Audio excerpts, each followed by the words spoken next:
Yo, what's happening, guys? This is Flo, and I'm here with Sly. And last week we talked about the potential Gordon Hayward for Russell Westbrook trade, but it seems like the Lakers aren't interested in acquiring a injured player or a player with injured history. So now they're looking at Terry Rozier.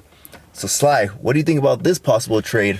You know why I like it better than the Gordon Hayward trade? I really like Rozier. I really loved him. Actually, he stood out to me when he was in Boston. He really was feisty, and I always just loved his game. You know, for me, he came out of nowhere when he was in Boston. I was just like, dang, who's this guy? This guy's like a little stud, little freaking Mighty Mouse. But even this year, he was freaking great. He averaged 19 points a game, 4.5 assists a game, and I always liked his game. I just think he's like such an underrated player. And I think honestly, if we switched Rozier with Westbrook, I think we would have had a better record, honestly. So, I mean, if we could get this, I'll be extremely excited. Yeah, man, I like Terry Rozier's game too, man. He's known for hitting big jump shots, something Westbrook can't really do.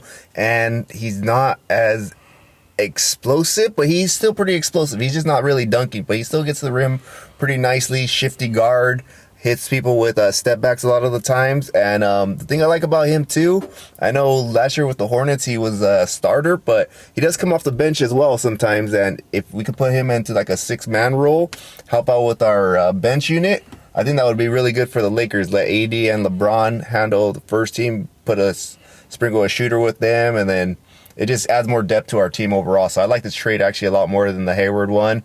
Hayward's just a little bit too old, a little bit too much of a liability on defense. And Terry Rozier, he's a pretty decent defender, kind of underrated on the defensive end. He's not the greatest, but he's not bad. Mm-hmm. Don't you think he would be kind of an upgrade from Schroeder?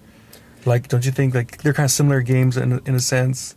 They are pretty similar, but I actually think a little better. I think. Yeah, I think Terry Rozier is actually better than Schroeder. That's what I think. Yeah, exactly. That's what I think too. I think he's more aggressive. He's more of a dog, and I like that. Like I said, when I was in Boston, I just remember seeing him like always stand out. The 6-man, he's coming out of nowhere. He freaking every time he was in there, it seemed like he was making plays. So I think he would be like a better version of Schroeder. So I mean, I'm down for that. Like honestly, I think that should have been. We should have done that in the first place instead of Westbrook. So, I don't know, man. We'll see, man. We'll see what happens. All right, guys. Let us know in the comments what you guys think of this potential trade. Like, comment, subscribe. Hit that notification bell. We'll see y'all next time. Peace.